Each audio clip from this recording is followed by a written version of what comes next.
आज दुईटी घटना मु आपण मानक सहित शेयर करी भिडटी को शेष पर्यंत निहाती देखिए और मतामतटी निश्चय देवे। प्रथम कथाटी है मते जड़े माँ फोन कले जड़े पेरेंट्स एवं से कहले जे मो झील 10th पर आर्ट्स पढ़ाई चाहूँगी आपण जानते कि मैम कौठारे समर कोर्स हुए। प्रथम कथा। द्वितीय कथाटी है आउ जड़े पेरेंट्स आसी स्कूल को एवं से कहले जे 10th पर से +2 ताको साइंस पढ़ेबे ताको पुओ को आ मेडिकल सहित तार एंट्रांस प्रिपरेशन हेबो तो गोटे प्राइवेट इंस्टीट्यूट रे पढ़ेबे से गवर्नमेंट रे पढ़ेबे नाही किंतु तापाई तो बहुत खर्च आसीबो। मु ताको पचारिली कारण तांकर आर्थिक स्थिति विषय रे मु बहुत भल भाव अवगत जेहेतु पिलाटी 6ठ श्रेणी रो आम पाखरे पढ़ुची तो से कहले जे मोर गाई आउ छेली अछंती मु ताको बिक्री कर देबे मैडम किंतु पिलाटी मोर मेडिकल पाई जाऊ। तो एबे ए दुईटी कथा मो मनरे गभीर भाव में रेखापात कला। प्रथमे फेरिबा प्रथम कथा को गत किछि वर्ष है मु देखुची ए समर कोर्स पेटेंटा बहुत मात्रा रे आदृत होबारे लागिची। पेरेंट्स माने केवल 10th नुहे 9th क्लास परे व्याकुल हो जानती केमिति समर कोर्स देवे। समर कोर्स एठार मु कहि रखुची जे जो खरा छुट्टी 1.5 मास हुए स्कूल बंद रहे से समय रे पूरा स्पेशली मैथ साइंस आउ सोशल साइंस यही सब्जेक्ट गुड़ी को से माने कोचिंग सेंटर गुड़ी करे हो बा प्राइवेट स्कूल हो जो ठारे समर कोर्स दिया जाउ थाए बहुत भल से गुड़ी को सारी दियंती सिलेबसटा पूरा। तापरे साइंस रे +2 साइंस रे होतला एबे +2 आर्ट्स रे मध्ये आरंभ हो गलानी समर कोर्स। एठारे दुईटी कथा मु कहिबी अभिभावक मानकू। बहुत अभिभावक मते पचारती फोन करती देखा करती जे समर कोर्स देवा ठीक हेबो ना नहीं। आपण दुईटी कथा देखंतु। गोटे जो कोर्स पूरा वर्षर कोर्स 1.5 मास रे जेतेबेले सारी दिया जाउची तो पूरा केते स्पीड रे से कोर्सटा सारुथबो सरी जाउथबो।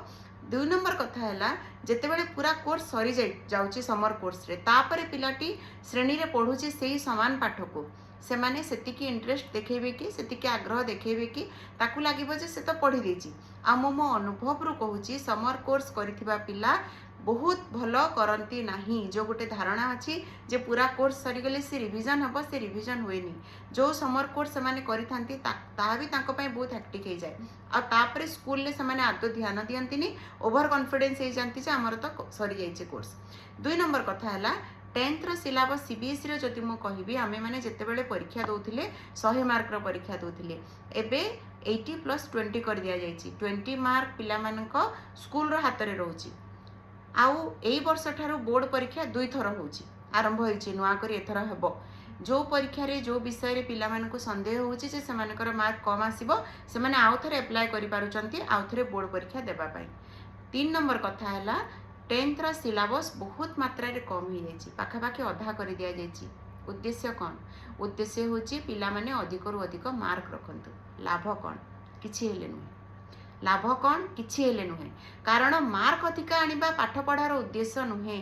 10th रे बहुत मार्क आनी देले 10th पर +2 रे भी बहुत मार्क आनी देले कारण +2 रे भी सही 80+20 सिस्टम अच्छी जहाँ किंतु तापरे जो कॉम्पिटिटिव देबे तापरे जो कॉलेज रे पढ़िबे तापरे जो जीवन युद्ध पाई निजको प्रस्तुत करिवे विभिन्न प्रतियोगितामूलक परीक्षा देबे ता पाई पिला माने केते प्रस्तुत।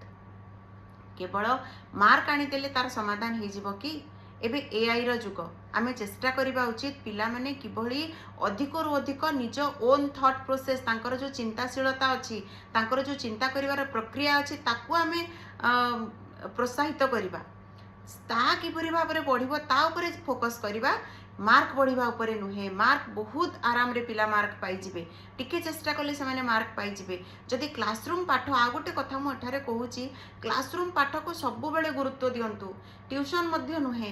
ट्यूशन हेई पारे हाँ 10th श्रेणी 12th श्रेणी रे जदि मैथ साइंस रे डिफिकल्टीज होउची से मानकू प्रॉब्लम होचे नंबर करिबारे तो सहाय्य नहीं पारंती किंतु चेष्टा करंतु पिला निजे पढ़ू सेल्फ स्टडी निजे पढ़िबार कोनोसी विकल्प नाही।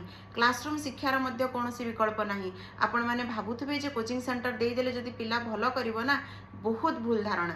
द्वितीय घटनाटी जो छेली गाई बिक्री करी ता बापा प्रस्तुत होचंती ताकू पढ़ेबा पई मेडिकल पाई जिवो से गोटे वर्ष रे किछि गारंटी नुहे।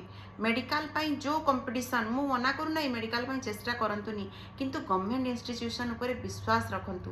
पिला मानक भितरे सेल्फ कॉन्फिडेंस बढ़ांतु। निजे प्रिपरेशन करी निजे प्रस्तुत करी पिला माने बहुत किछि करि पारिबे।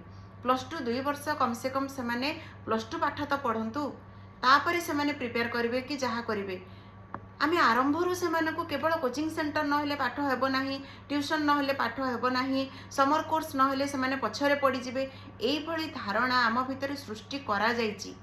पूर्वर ट्यूशन जो माने गध पिला से माने नौथिले बोली कहा जाउथिला, किंतु मु कहू नाही ट्यूशन नियंतु नाही। जदि पारु नाहंती साहाय्य आवश्यक होउछि तेबे ट्यूशन नियंतु, किंतु केवल ट्यूशन ऊपर निर्भर करिबा, ट्यूशन न हेले पिला परीक्षा रे भलो करिवे नाही एभली चिंता करिबा। मु मो अनुभव रु कहूँ जो पिला माने निजे पढ़ती पाठ को बुझंती से भितर पसंती 5टा डाउट टीचर को पचारती ना से पिला माने भलो करती।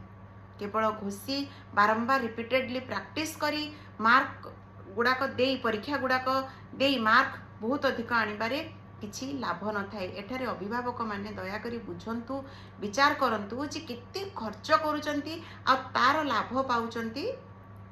जो व्यवसायीकरण कर दिया जाउची शिक्षा को कोचिंग सेंटर गुड़ाक, मते कोचिंग सेंटर गुड़ाक शत्रु भावी देवे, किंतु व्यवसायीकरण ही चली। एजुकेशन वर्तमान गोटे बहुत बड़ बिजनेस हो साराणी।